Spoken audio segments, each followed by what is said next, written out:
Lecture में हम IIT jam 2019 physics के 11 से 20 तक क्वेश्चन कवर करेंगे। तो चलिए स्टार्ट करते हैं।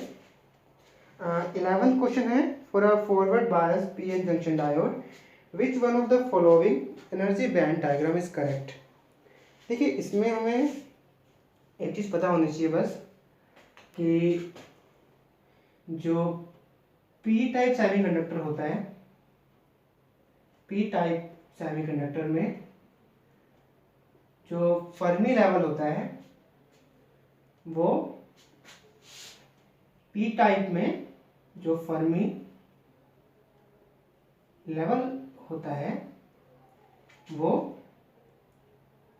वैलेंस बैंड के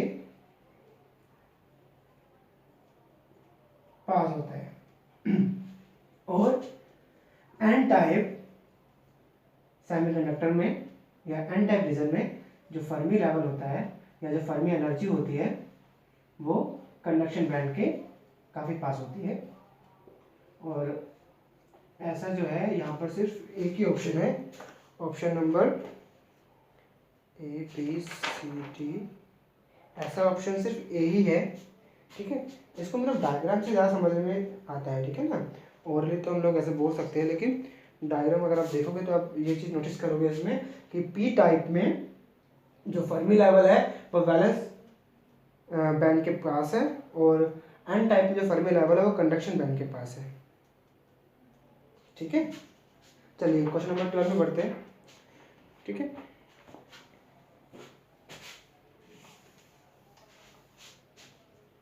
क्वेश्चन नंबर 12 कहता है, for a quantum particle confined inside a cubic box of side L the ground state energy is given to be E naught. हमें कुछ गिवन दे रखा है यहाँ पे, ग्राउंड स्टेट की जो एनर्जी है, एनर्जी ऑफ ग्राउंड स्टेट हमें गिवन है E नॉट।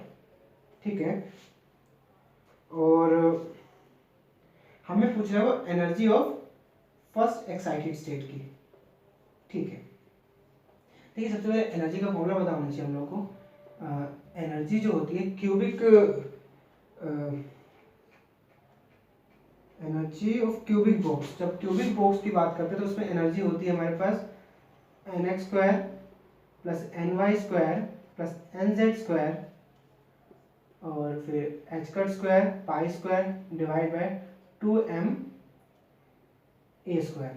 लेंथ, क्योंकि क्यूब की लेंथ तो एक ही होती है तो a स्क्वायर ही आएगा, इसको भी हम आगे एक्सप्लेन नहीं करेंगे। ठीक है, तो ग्राउंड स्टेट में क्या होगा, ग्राउंड स्टेट में सबके पास इक्वल एनर्जी होगी 1 1 1, तो E आ जाएगा हमारे पास 1 1 1 3 h cut square pi square divide by 2m a square. ये आ गया हमारे पास ग्राउंड स्टेट की एनर्जी, जिसको हम लोग E नॉट भी बोलते हैं, हमें दिया हुआ है, गिवन दे रखा है। अब बात करते हैं energy in first excited state.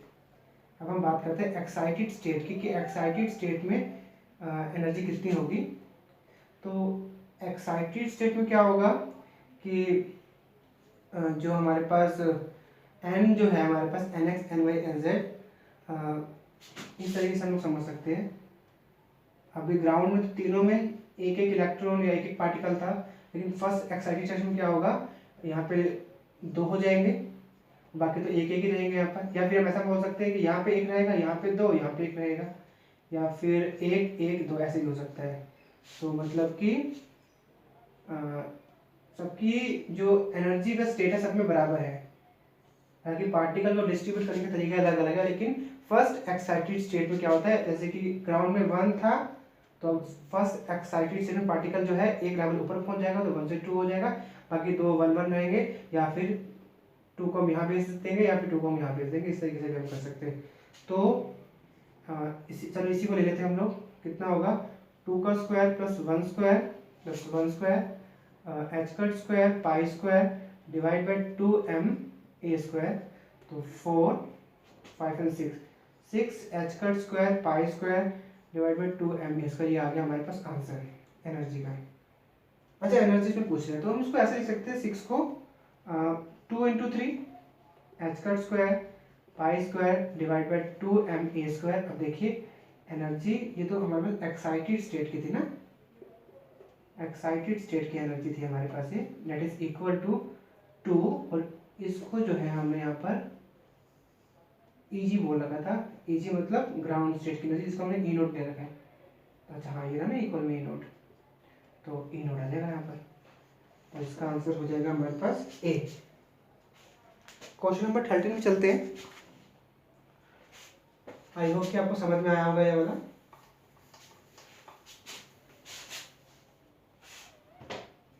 Question number 13 हम देखते हैं एक बार। 13 बोल रहा है हमारे पास कि एक थिन लेंस है जिसका रिफ्रैक्टिव इंडेक्स, अच्छा तो एक बार हम रफली बना लेते हैं यहाँ पे। मान लीजिए हमारे पास कोई भी थिन लेंस है, कोई भी लेंस बना लेते हैं नॉर्मली, ठीक है। हमारे पास मान लो थिन लेंस है, अगर रफली बनाया हुआ है, ठीक है, जिसका रिफ्रैक्टिव इंडेक्स हमें दे रखा है 3/2। अच्छा ठीक है, मतलब इतना इसका रिफ्रैक्टिव इंडेक्स है। अच्छा, जब इसको फिर क्या किया गया, इस लेंस को जो है, इस लेंस को पानी में जो है डिप कर दिया गया। अच्छा, तो पानी का रिफ्रैक्टिव इंडेक्स दे रखा है, तो ये मान लीजिए ग्लास जो कांच है उसका रिफ्रैक्टिव इंडेक्स, और ये वाटर का, लिक्विड का है, ठीक है। कितना है, 4/3, ठीक है। तो क्या पूछ रहा है, if the focus length, sorry if the focal length of the lens in air. अच्छा, एयर में जो इसकी फोकल लेंथ है, एयर के लिए मैं इसको ए मान लेता हूँ। फोकल लेंथ जो एयर में दे रखी है इसकी, वो 10 सेंटीमीटर है। अच्छा, समझ में आ गया। अब फोकल लेंथ पूछ रहा है ये लिक्विड में कितनी होगी, ठीक है। क्वेश्चन समझना पहले जल्दी होता है। अच्छा, इसमें हम लोग लेंस मेकर फॉर्मूला लगा सकते हैं। लेंस मेकर फॉर्मूला एक्चुअली होता है 1/f is equal to mu by mu, medium होता है नीचे, -1, और यहाँ पे होता है 1/r1 -1/r2, radius of curvature होते हैं इलेक्ट्रॉन, ठीक है। ये तो मीडियम रिफ्रैक्टिव इंडेक्स है, और ये जो है ग्लास का, अच्छा ग्लास लिया ना, जी लगा देते हैं यहाँ पे। तो 1/f, पहले फर्स्ट के लिए निकालते हैं, ग्लास के लिए निकालते हैं पहले, म्यू जी कितना रहता है 3/2, और मीडियम तो यहाँ पे कोई है नहीं, एयर है, एयर का रिफ्रैक्टिव इंडेक्स 1 होता है, तो बाई 1 डाल देंगे, जरूरी लिमिट डालना। और आगे 1/r, दोनों तरफ तो अगर लेंस बोला है नॉर्मली तो दोनों तरफ उसकी r इक्वल होगा, तो 1/r1 प्लस 1/r2, सॉरी अगर दोनों तरफ r बराबर है, क्योंकि r तो दिया बोला होगा इसमें, ठीक है। तो 1/r plus 1/r 2/r, 1/r plus 1/r इस तरफ है, 1/r2 उस तरफ है, साइन चेंज होगा, प्लस बन जाएगा 2/r, ठीक है। तो 1/f of j is equal to 3/2 - 1 कितना होगा, 1/2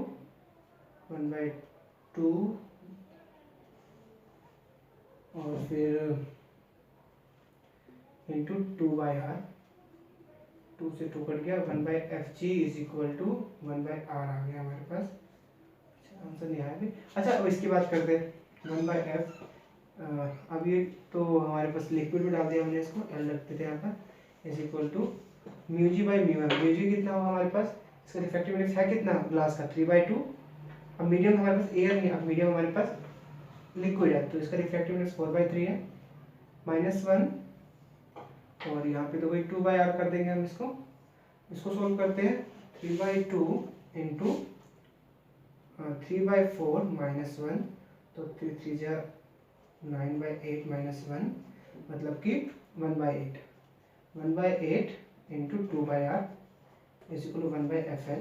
निकालना क्या है इसमें, अच्छा लिक्विड, अच्छा fl निकालना है ना, तो ऐसा करते हैं ना, दोनों को डिवाइड कर देते हैं यहाँ पे, 1/fl is equal to 1/4r आ गया हमारे पास ये। इसको डिवाइड करके दोनों कितना आएगा, 1/fg डिवाइड बाई 1/fl, तो fl by fg is equal to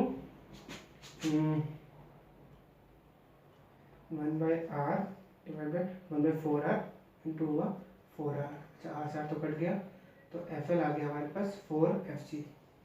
answer 4fg है इसमें, नहीं इसमें तो, अच्छा fg दिया होगा शायद इसमें ना, हाँ दिया होगा उसमें, देखिए आप एक बार।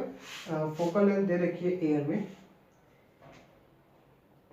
Focal length of lens in air, air में अच्छा 10 दे रखे हैं ना, तो 4 इंटू 10, तो 40 आ गया, 40 सेंटीमीटर, इसको हम लोग जी मान लेंगे, ठीक है। तो ये आ गया आंसर 40 सेंटीमीटर है इसमें, हाँ सी इसका आंसर हो गया। 14 क्वेश्चन की ओर बढ़ते हैं हम लोग।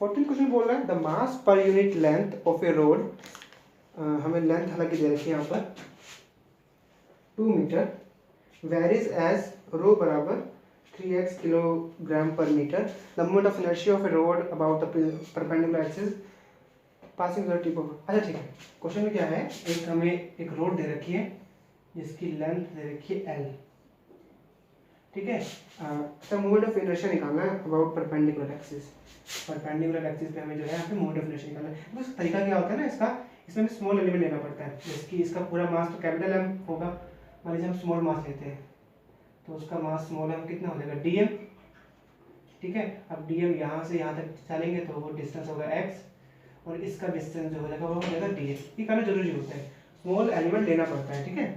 तो सबसे पहले मोमेंट ऑफ इनर्शिया निकालना है, रफली मैं वो लिख के देखता हूँ मोमेंट ऑफ इनर्शिया का फॉर्मूला क्या होता है। तो मोमेंट ऑफ इनर्शिया होता है मास इनटू डिस्टेंस का स्क्वायर, ठीक है। मास, देखिए करना क्या है हम लोगों को, हमने क्या किया यहाँ पे टोटल लेंथ तो l है हमारे पास, स्मॉल हमने एलिमेंट लिया है यहाँ पे dm, अब हम इस सिर्फ इतने का हम मोमेंट ऑफ इनर्शिया निकालेंगे, उसको इंटीग्रेट करेंगे तो पूरी लेंथ का हमारे पास मोमेंट ऑफ इनर्शिया आ जाएगा, ठीक है। तो पहले स्मॉल का निकालते हैं dm, और डिस्टेंस कितना है यहाँ से x स्क्वायर, तो हमें ऐसा, चलो ठीक है एक बार आगे बढ़ते हैं। अच्छा क्वेश्चन में कुछ गिवन है, मास पर यूनिट लेंथ, मास हमने स्मॉल dm लिया है, पर यूनिट लेंथ, लेंथ क्या है हमारे पास इसकी dx, मास अपॉन लेंथ क्या होता है डेंसिटी रो, तो dm आ जाएगा यहाँ पर हमारे पास रो इंटू dx, रो की वैल्यू दी होगी इन्होंने, हाँ रो की वैल्यू गिवन है हमारे पास 3x dx, इसकी वैल्यू हम आगे यूज़ करेंगे, ठीक है। यूज़ करते हैं i बराबर dm x square, i is equal to dm की value 3x dx, x square i is equal to 3x cube dx, i is equal to integration लगाएंगे। सर लिमिट दे रखी होगी ना, लेंथ दे रखी पूरी 0 से 2 मीटर, 0 से 2 मीटर, तो 3x की पावर 4/4 और 0 से 2 इज इक्वल टू 3 इंटू 2 यहाँ पुट करेंगे तो 2 की पावर 4, 2 2 2 2 16/4, 4 4 इज 16, 6 4 12, इसकी यूनिट क्या होगी kilogram metre square, kilogram metre square कोई 12, हाँ 20 का आंसर होगा, ठीक है। अब देख लीजिए 20 का आंसर। नेक्स्ट क्वेश्चन पे पढ़ते हैं हम लोग, क्वेश्चन नंबर 15।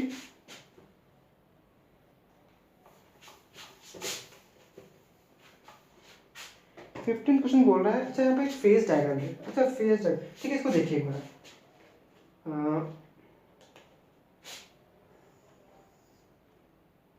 ये फेज ट्रांजिशन का क्वेश्चन है, थर्मोडायनेमिक्स क्वेश्चन है ये याद रखिए आप, यहाँ पे अगर प्रेशर है, जिस तरफ प्रेशर होगा हम उस साइड से चलते हैं, और यहाँ पे अगर टेम्परेचर ऐसे कुछ में गिवन है, तो यहाँ पे 1 ऐसे 4 3 2 1 लिखा हुआ है, उससे मतलब नहीं हम लोग को, लेकिन P अगर यहाँ लिखा है तो ये पक्का ये सॉलिड होगा, अगर P यहाँ लिखा होता है तो ये सॉलिड होता, सॉलिड फिर ऐसे इस तरीके से, फिर ये लिक्विड, फिर ये गैस, और अगर कुछ बचा है तो यहाँ पे लिख दीजिए वेपर, ठीक है। और इसमें नंबर लिखे हुए मैंने ऐसे 1 2 3 4, तो कौन सा ऑप्शन सही होगा इसमें,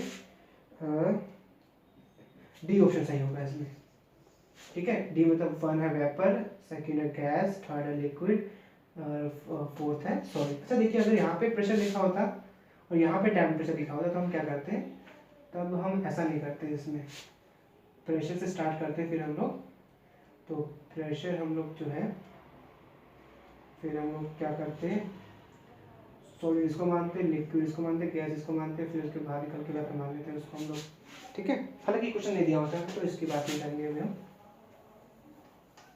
ये लर्न करने का एक फॉर्मेट है। आगे बढ़ते हैं क्वेश्चन नंबर 16।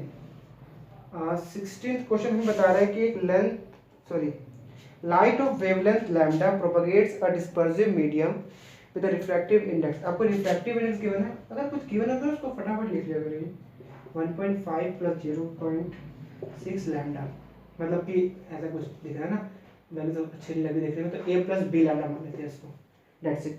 हमें ग्रुप वेलोसिटी, अच्छा vg फाइंड करना है, ग्रुप वेलोसिटी। अब ग्रुप वेलोसिटी का फॉर्मूला जो होता है हमारे पास वो होता है d ओमेगा बाय डी के, इसको कैसे करें, रिफ्रैक्टिव इंडेक्स का कोई रिलेशन होता है क्या? कर सकते हैं। देखिए एक बार ऐसा करते हैं ना, हम पहले ये फाइंड कर लेते हैं फिर ये फाइंड कर लेते हैं, अलग अलग करके हो पाएगा क्योंकि एन दिया तो हम सिंपल नहीं सॉल्व कर सकते। ऐसा करते हैं ना, ओमेगा क्या होता है हमारा? ओमेगा होता है 2π/t या फिर न्यू, और न्यू इज द फ्रीक्वेंसी, और फ्रीक्वेंसी होता है स्पीड अपॉन में डिस्टेंस। ठीक है,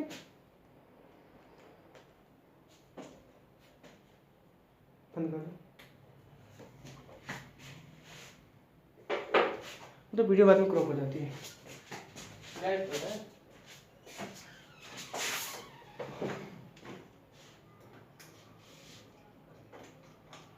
बोल देती मतलब फ्यूज हो जाएगा।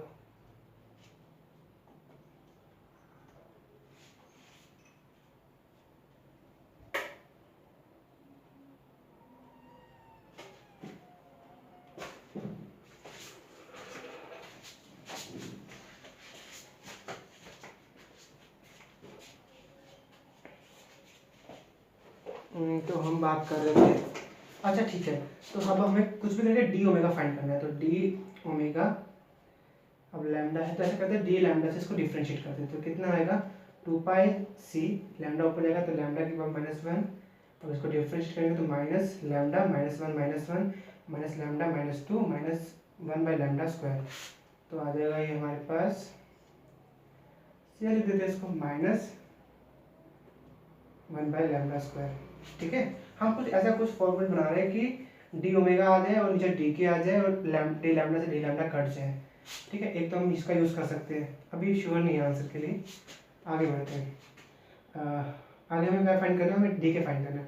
तो के क्या होता है? के होता है प्रोपगेशन कांस्टेंट, जिसकी वैल्यू थी 2π/λ, अगर रिफ्रैक्टिव इंडेक्स तो दिया है ना तो बाय एन, तो हो जाएगा 2πn/λ, एंड एन की वैल्यू पुट कर देते हैं। एन की वैल्यू हमें दे रखी है a+b λ, और 2π भी हमारे पास बाय लैम्डा, इसको भी ऐसा डिफरेंशिएट कर देते हैं लैम्डा के साथ, तो कितना आएगा a+b λ 2π, और वही 1/λ यहाँ की तरह है, तो फिर वही -/λ² हो जाएगा, है ना, यहाँ पे -/λ² हो जाएगा।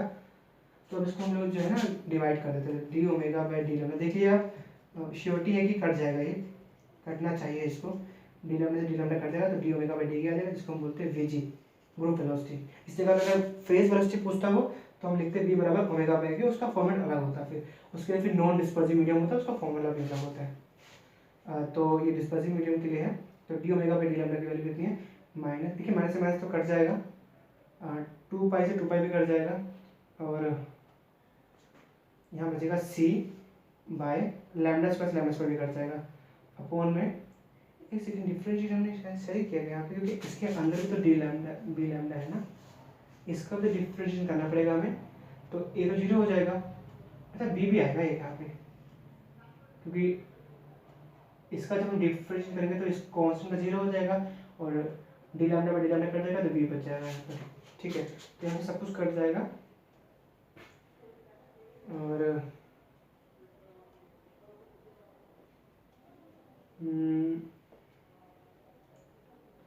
2π λ/n, तो n ऊपर गया 2πn/λ, 2πn की वैल्यू हमारे पास थी a+b λ पुट कर दिया इधर, और फिर लैम्डा भी था हमारे पास, तो बना इसको, ठीक है, फिर 2π/λ² है,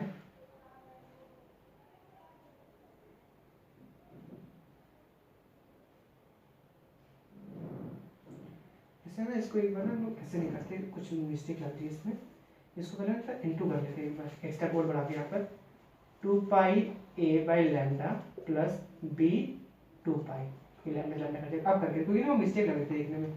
अब D omega by D lambda तक हम करेंगे, सॉरी के डी के बाई डी लैम्डा ना, ये करना था हम लोगों को, तो ये हो जाएगा -2πa/λ², वही लैम्डा ऊपर गया -1 बन गया, फिर उसको डिफरेंशिएट किया हम लोगों ने, ये तो कांस्टेंट तो 0 हो जाएगा, तो यहाँ पे 2π कर देगा लैम्डा² ए बच जाएगा नीचे, तो v g is equal to c की वैल्यू थी 3 इंटू 10⁵, फिर ए की वैल्यू दी है, ए की वैल्यू 1.5, तो काटेंगे तो कितना आएगा, पॉइंट किया तो ऊपर 0, 15 2 32 आ रहा है इंटू 10⁸ मीटर पर सेकेंड। अगर आप आंसर मैच कीजिए, कोई है इसका आंसर? अच्छा कोई आंसर, हाँ है, ये ना बी ऑप्शन है इसका। ठीक है, चलिए 17 क्वेश्चन की ओर बढ़ते हैं।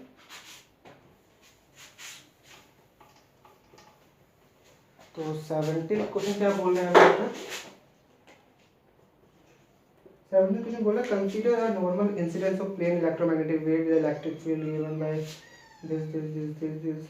ओके, ऐसे ना एक सरफेस बना रखा है यहाँ पर इन्होंने, कुछ इस तरीके से करके। मैंने कभी क्वेश्चन पूरा पढ़ा नहीं, आप लोग पढ़ लेना एक बार आप, ठीक है? ऊपर लिखा हुआ है देखिए आप क्वेश्चन, तो आप देख लीजिए एक बार। X cap, y cap, z cap, ऐसे वेव आ रही है। अच्छा ठीक है, ये मीडियम 1 है, ये मीडियम 2 है। ठीक है ठीक है ठीक है। तो पूछ रहा है हमें एक इलेक्ट्रिक फील्ड दे रखी है यहाँ पर, e naught exponential iota k1z minus omega t, और यहाँ पे लिखा हुआ है एक्स कैप। ठीक है, इलेक्ट्रिक फील्ड दी हुई है, पूछ रहा है कि magnetic field of reflected wave. अच्छा, रिफ्लेक्शन वाले इसके हम दो मेथड्स हैं, मतलब मैं शॉर्ट तरीका भी करवाता हूँ पेपर में सोल्व करने के लिए, ठीक है ना। हालांकि इसको तो हम रिफ्लेक्टेंस के फॉर्मूले से भी निकालते हैं, n1 minus n2 upon n1 plus n2 करके फॉर्मूला होता है, उससे थोड़ा निकालना मुश्किल हो जाता है। चार में ऑप्शन दे कह रहे कौन सा मैग्नेटिक फील्ड का वेक्टर होगा, बी फाइंड करना है इसमें। अच्छा ठीक है, एक ना एक मतलब आप ऑप्शन देके भी कर सकते हैं इसको हम लोग। देखिए रिफ्लेक्टेड वेव निकालनी है। देखिए रिफ्लेक्टेड वेव अगर हम नॉर्मल देखें तो वेव अगर इस तरीके से आ रही है, जेड मतलब पॉजिटिव जेड डायरेक्शन की तरफ आ रही है, जब रिफ्लेक्ट होगी तो माइनस जेड डायरेक्शन हो जाएगी। हम सोचते हैं पर लर्न करने के लिए लिखते हैं कुछ, ठीक है, उससे थोड़ा ना ईजी हो जाता है गैस करने में। ऐसा मैंने कभी देखा था कि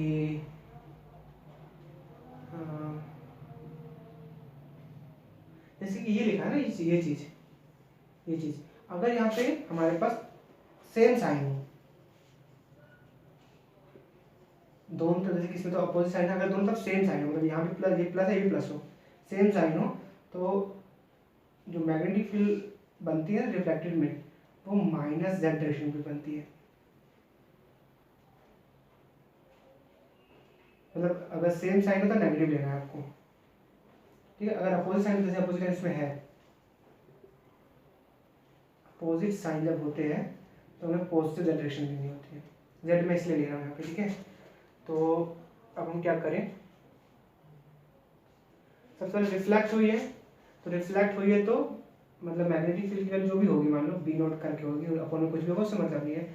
ऐसे गई तो पॉजिटिव, काफ़ी गई तो नेगेटिव, माइनस लगा देते हैं, मतलब आंसर में नेगेटिव जरूर होगा यहाँ पर, ठीक है। और एक्सपोनेंशियल, चार ऑप्शन दे रखे हैं हम लोगों को, आयोटा बाहर लगा रखा था, ये दे तो रखा है हमें, तो अब इसमें से कौन सा यूज़ करें हम लोग,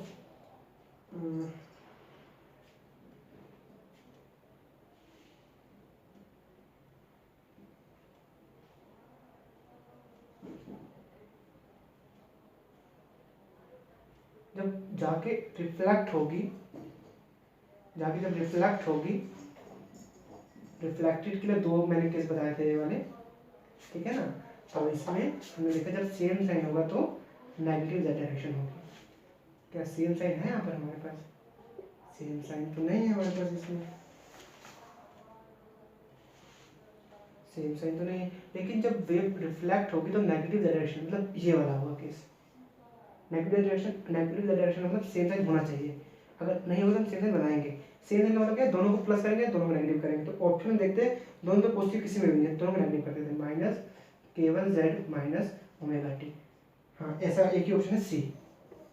देखो मतलब यहाँ पे आपको क्या देखना है, हमें, मैंने ऐसे गैस किया कि ऐसे वेव दिखाई हुई है कि वो पॉजिटिव जेड डायरेक्शन की तरफ जा रही है, जब वो रिफ्लेक्ट करेगी तो नेगेटिव जेड डायरेक्शन की तरफ आएगी। जब नेगेटिव जेड डायरेक्शन की तरफ आएगी तो उसके लिए किस होता है, सेम साइन होना चाहिए। अगर नहीं तो सेम साइन बनाओ, नहीं होगा आपको बनाना पड़ेगा। तो सेम साइन बनाने के लिए हमने क्या देखा, या दोनों को प्लस करें या दोनों को नेगेटिव करें, ठीक है। ऑप्शन में कोई भी प्लस का ऑप्शन नहीं था कि दोनों प्लस हो, तो दोनों नेगेटिव थे, दोनों को नेगेटिव बना दिया।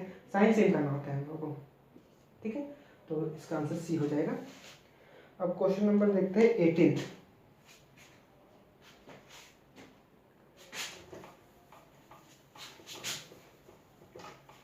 क्वेश्चन नंबर 18 देखते हैं। 18th क्वेश्चन कह रहा है if a motion of a particle is described by x is equal to 5 cos 8 pi t, y is equal to 5 sin 8 pi t और z is equal to 5t। अच्छा, ये मतलब एक मोशन कर रहा है पार्टिकल, x की value इसमें ये है, y कोऑर्डिनेट की वैल्यू है, z कोऑर्डिनेट की वैल्यू है, तो पूछ रहा है ट्रेजेक्ट्री कौन सी होगी, सर्कुलर होगी, एलिप्टिकल होगी, हेलिकल होगी या स्पाइरल होगी। तो ऐसा करते हैं, स्क्वायरिंग एडिंग करके देखते हैं कुछ। X square plus y square equal to 5 square 25 और कोस का इसको थीटा मान लेते हैं, तो cos square theta plus sine square theta कितना होगा, 1 हो जाएगा। अच्छा, ये तो सर्कल होगा ना, इसका आंसर ए है। एक सेकेंड, हमें जेड भी दिया हुआ ना यहाँ पर, तो मतलब कि ये हो गया यहाँ पर कि सर्कल तो पक्का घूमा है ये, जिसका रेडियस जो है 5 है यहाँ पर, लेकिन z का मतलब है कि ये ऐसे ऊपर की तरफ z डायरेक्शन में मूव कर रहा है ऐसे करके, तो ये जो शेप होता है इसको हम बोलते हैं हेलिकल शेप। अच्छा, आंसर इसका सी होगा। ठीक है, देख लीजिए आप एक बार, ट्रेजेक्ट्री जो है वो हेलिकल होगी इसकी, सर्कल भी तो घूमेगा लेकिन वैसे घूमते घूमते घूमते घूमते वो ऐसे ऊपर की तरफ z डायरेक्शन की तरफ शिफ्ट करेगा, जिसकी वजह से इसका पाथ जो है सर्कल की जगह हेलिकल बन जाएगा, स्पाइरल तो हो ही नहीं सकता। 19th क्वेश्चन देखते हैं। 19th क्वेश्चन था हमारे पास, gamma ray photon emitted from the 127 cesium source collide with an electron at rest if the common shift of the photon is 3.25 10 to minus 30 scattering and अच्छा ठीक है, इसमें पता क्या पूछ रहा है, इसमें पूछ रहा है कि स्कैटरिंग एंगल कितना होगा। ये क्वेश्चन कॉम्पटेंट शिफ्ट का है, स्कैटरिंग एंगल पूछ रहा है, मतलब कि कोस थीटा पता होगा ना, sorry theta inverse, theta is equal to cos inverse पूछ रहा होगा ना, ऐसे करके कोई वैल्यू आएगी यहाँ पे। ठीक है, फॉर्मूला हमारे पास हमें पता है, डेल्टा लैम्डा क्या होता है, वेवलेंथ शिफ्ट का फॉर्मूला होता है h बाय c, यहाँ पे e कुछ आता है, यहाँ पे e आता है ना, 1 माइनस कोस थीटा, बस वैल्यू पुट करनी है हमें। ये शिफ्ट की वैल्यू दे रखी है, इसमें शिफ्ट की वैल्यू दी है 3.25, इसको खुद सोल्व करना, बस 13 इज इक्वल टू h की वैल्यू 6.62 10 टू माइनस कितना होता है 34 शायद होता है ना, अब हमें एम दिए हैं, हम मास ऑफ इलेक्ट्रॉन है ना 9.1 इंटू 10 टू पावर माइनस 31 और सी के लिए 3 इंटू 10 टू पावर 8 और 1 माइनस कोस है। इसको जब आप थीटा फाइंड करोगे तो जो भी आंसर आएगा वो आप देखना, मैंने सोल्व नहीं किया, आप देखना मेरे को 90 कभी नहीं आएगा, 60 30 में से कोई हो सकता है, आप देखना एक बार इसका आंसर।